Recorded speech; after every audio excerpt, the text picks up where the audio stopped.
practical session of this today's class about the RS block. We have an exam is OSP. In this OSP, almost from the pathology we will get some around 6 something around roughly around 10 slides. Okay, mostly it will be around 10 to 15 slides. It will be 10 slides from my side. We will go one by one. Whatever the lecture classes we have completed, from those lectures only I have selected the classical slides. Okay, those things only we are going to discuss it now. We have seen the lecture classes such as tuberculosis, pneumonia, bronchiectasis, emphysema, asthma, acute respiratory distress syndrome. These are all the pneumoconiosis, anthracosis, progressive massive fibrosis, silicosis, and asbestosis. One by one we will go now. You know it very well. This is the tuberculosis. The primary site of infection is known as Gaunt's focus. From there it develops into Gaunt's complex, then a Ranke complex. So this I can't show you the classical picture of a Gaunt's focus. It's very minute. So Gaunt's complex is very classical. It's a gray-white consolidation. Center of the focus undergoes caseous necrosis. This is the caseous necrosis, and hilar lymph node. This is the necrosis. This is the hilar lymph node. There is a Gaunt's complex is a combination of 3 features. One is a consolidation, hilar lymph node enlargement, and caseous necrosis. These 3 should be there to call it as Gaunt's focus. If I give you this slide, with this slide you have to write the diagnosis as primary pulmonary tuberculosis or else Gaunt's complex. This is how it will be. It's going to be very easy. Next, Ranke complex. Ranke complex is the Gaunt's focus. That focus undergoes progressive fibrosis and calcification. This is the calcification. That focus is undergoing calcification, calcified areas. This is how it presents grossly. Next is, now the patient with the tuberculosis, first is he will go for a tuberculosis, primary tuberculosis, progressive tuberculosis, then he will end up with secondary tuberculosis. That Ranke complex, the Gaunt's complex, is undergoes necrosis. Undergoing necrosis in the sense destruction of the tissue. Destruction of that area will undergo cavity formation. So do you see the cavity? This arrow mark should be here. Okay, it is mistakenly it's gone there. This is the arrow mark, and this is secondary tuberculosis. If I keep this arrow mark, if I ask you the history of an 60 years known case of an secondary tuberculosis, what is the arrow mark indicates? Cavity formation or any kind of granuloma or any kind of thrombus, something other than this. Pick it up, cavity formation. So in the OSP it will be, what is this? I said only cavity formation. Only cavity formation. No need for secondary formation. Yeah, I will give you the history of secondary tuberculosis. Is going to secondary tuberculosis, blindly write cavity formation. If I give you this kind of feature, secondary tuberculosis. This is also again the cavity formation here. This is the cavity formation here. This is how the X-ray picture shows. Mostly why it is showing in the upper area means the apical area is the most prone for tuberculosis. Again this picture you can show this secondary pulmonary. This is the picture you have seen in Robbins' book. Secondary pulmonary tuberculosis, the upper parts of the lung riddled with the grey-white areas. These are all the grey-white areas. Grey-white areas of caseation and multiple areas of softening and cavity formation. It's undergoing a cavity here. Okay. Fine. Microscopically, you will see 3 features. One is an lymphocytes, because as a tuberculosis, immune reaction will be there. You will see lots of lymphocytes, granuloma formation, necrosis. Then you will see Langerhans giant cells. These are all the 4 features. What you are seeing is lymphocytes here. This part is the granuloma. This is the Langerhans giant cells. This C-shaped structure. Langerhans giant cells. One more name is the Langerhans cells. What is Langerhans cells? The giant cells. No, Langerhans. Small one that have like this.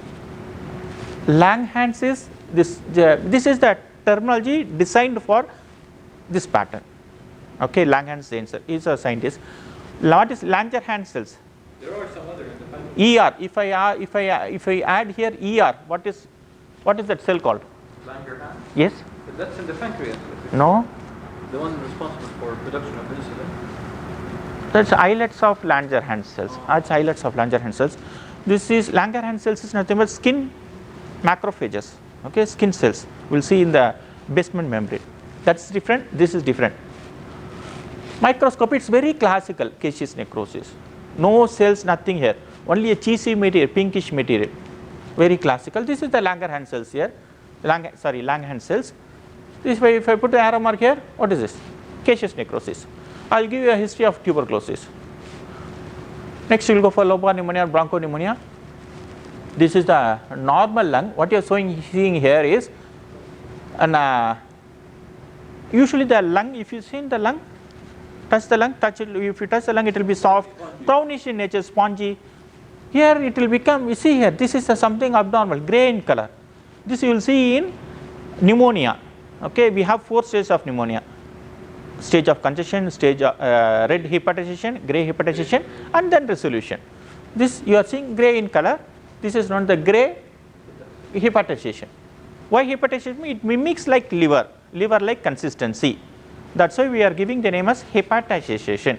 It's a lung, but it's resembling like a liver. So lower lobe is uniformly consolidated and showing the feature of a grey color, grey hepatization. 3rd stage. Okay.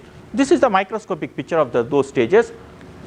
In acute pneumonia, early organization and advanced organization.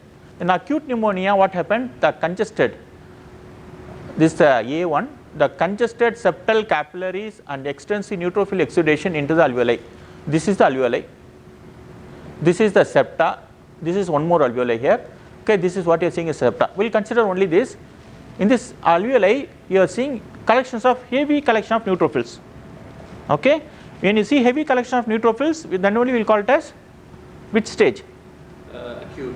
It is acute. It is stage of red hepatization. Red. See, 4 stages are there: stage of congestion, red hepatization, grey hepatization, resolution.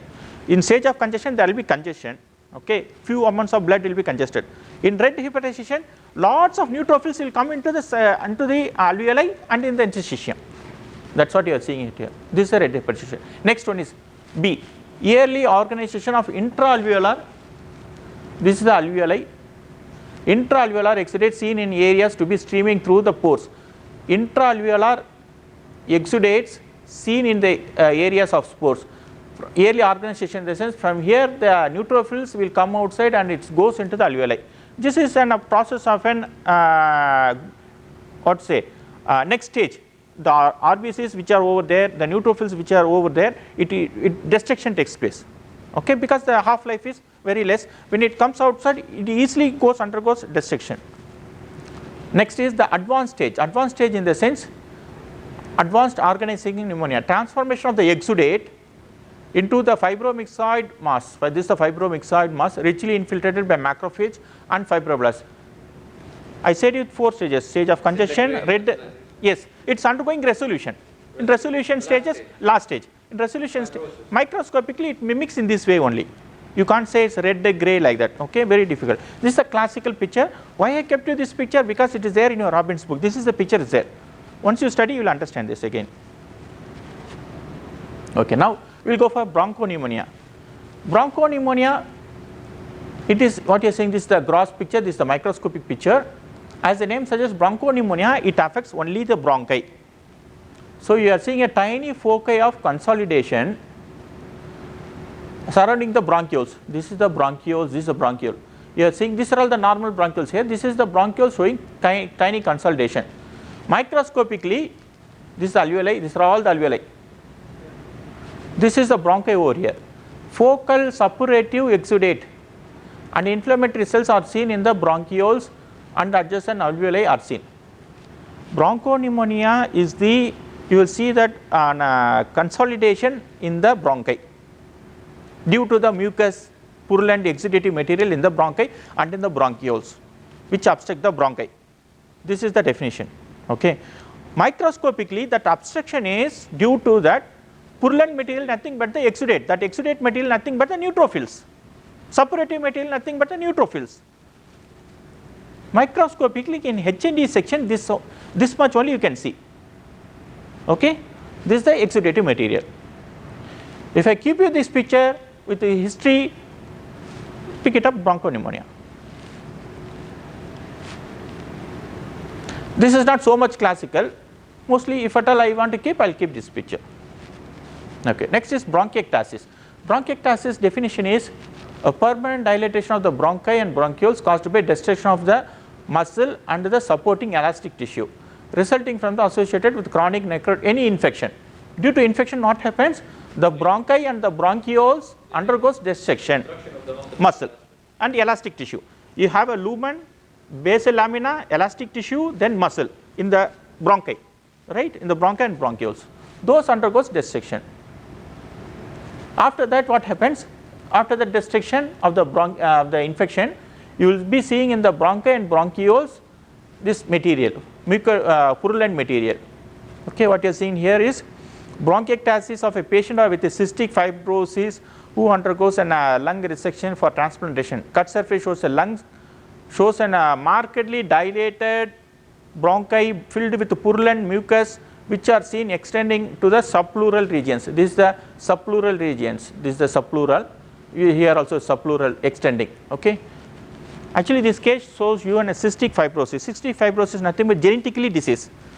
Genetic disease. It's a cystic fibrosis. It can occur in infant. It can occur in young children. It can occur in adult. It is due to genetic cystine. There is a gene which is deficiency. Due to the deficiency, the bronchi and the bronchioles are affected. Okay. Due to the effect, there will be a mucopurulent material over there. That's what. This is the bronchi.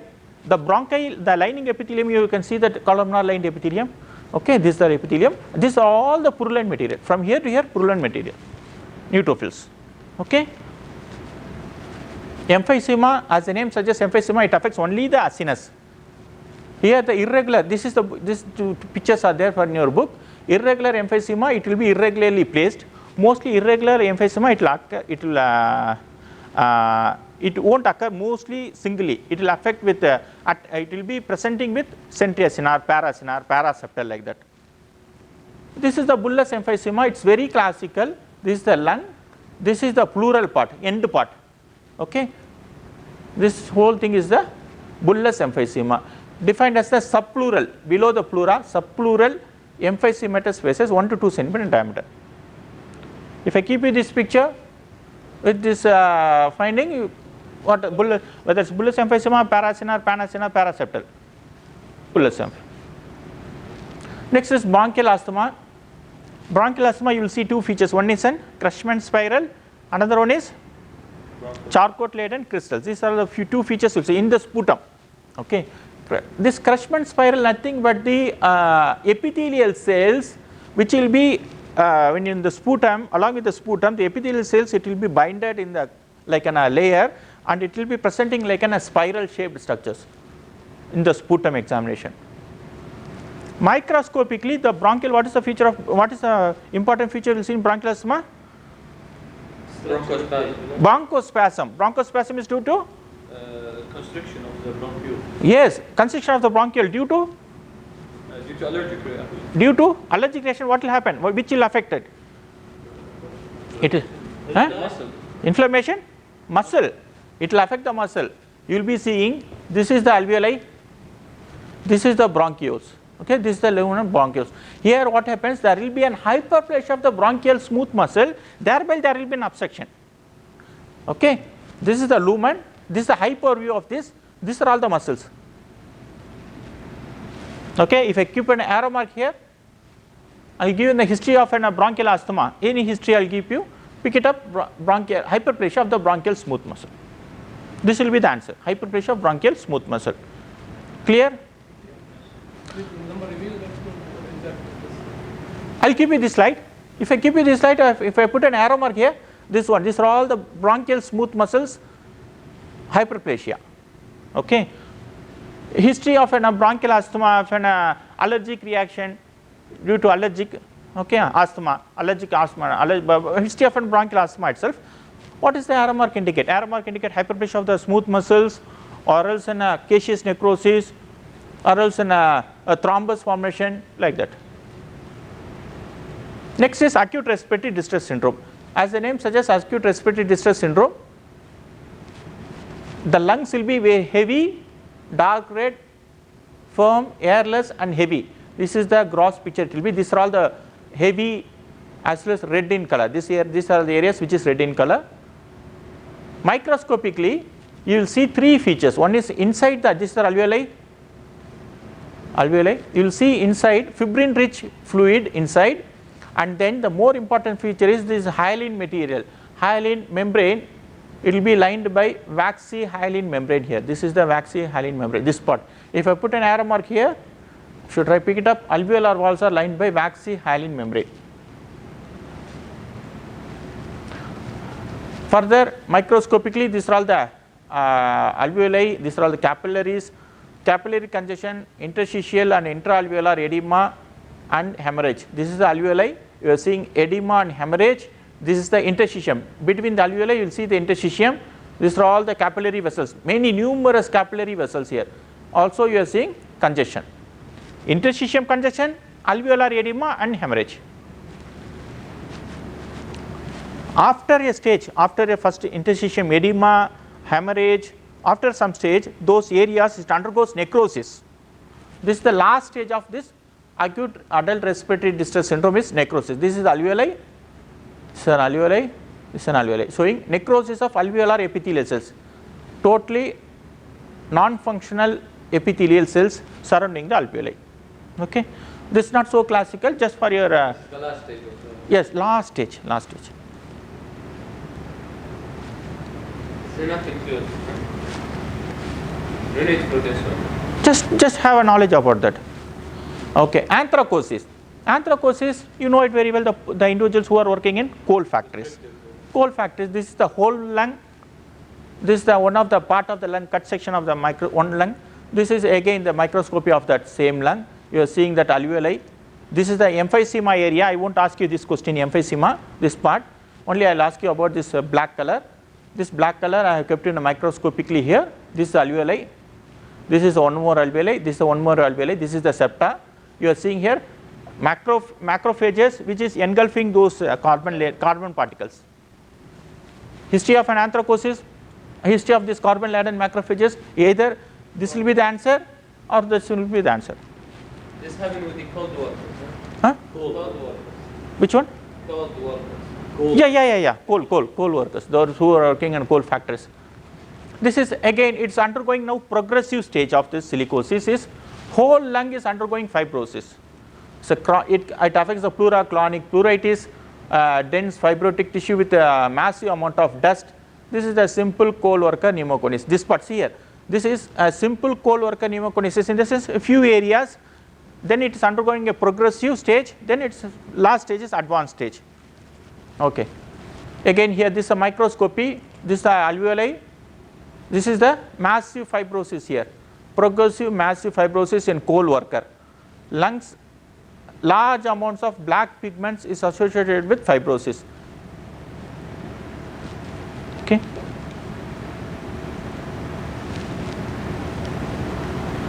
Next is silicosis. Silicosis is very easy. Silicosis, this arrow mark indicates this is the silicotic nodule here. Okay, it is advanced stage seen in you can see here contracted upper lobe into a small dark marks. Okay, pick it up, silicosis.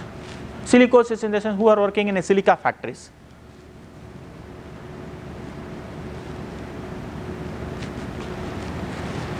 Okay, next is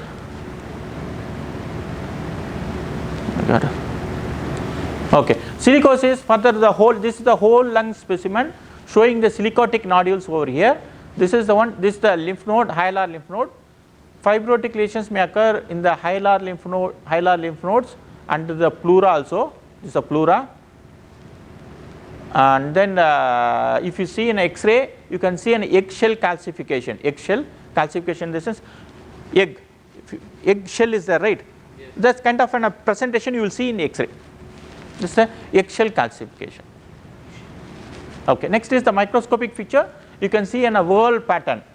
If you do that silicotic nodule, do the biopsy and do this microscopy, you will see a silicotic nodule. How it will be like a whorl-like pattern. Whorl-like pattern in the sense it will be an onion peel appearance. If you cut an onion, you can see that whorl-like round structure.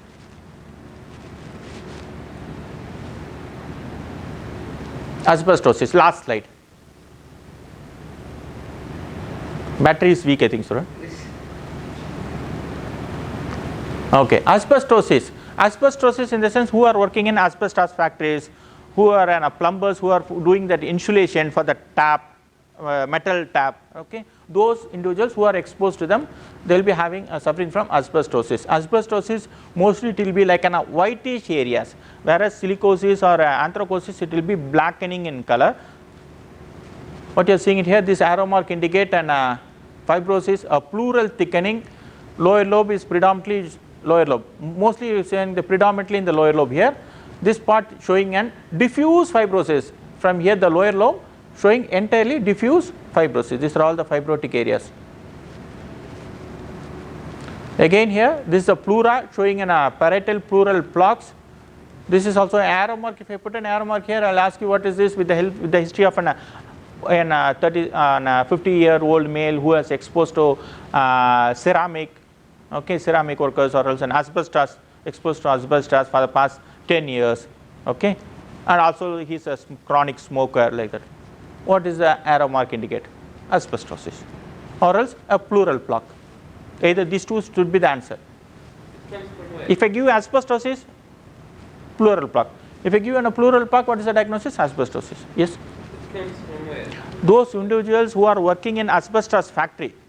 Asbestos nothing but the sheets, asbestos sheets, the covering layer of the roof, which we have in a car parking area, we have the asbestos sheet, right? Yes.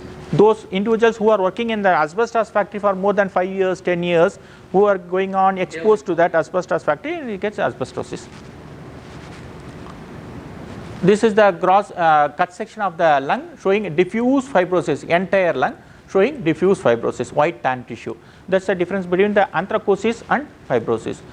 Last slide, asbestos body. You can see here golden brown fusiform or beaded rods with a translucent center. This is the translucent center, beaded rods in the edges, and you can see that knobs. This is the knobs. This is a very classical. Microscopically it presents in this fashion only. Again, one more view for you is a hyper view showing an asbestos body, revealing the typical beading and the knobbed ends. This is the knobbed ends. Okay. If I keep you this picture, pick it up, asbestos body. I will give you a history of asbestosis. Any doubts you have? That's all. Okay, fine. You are which batch?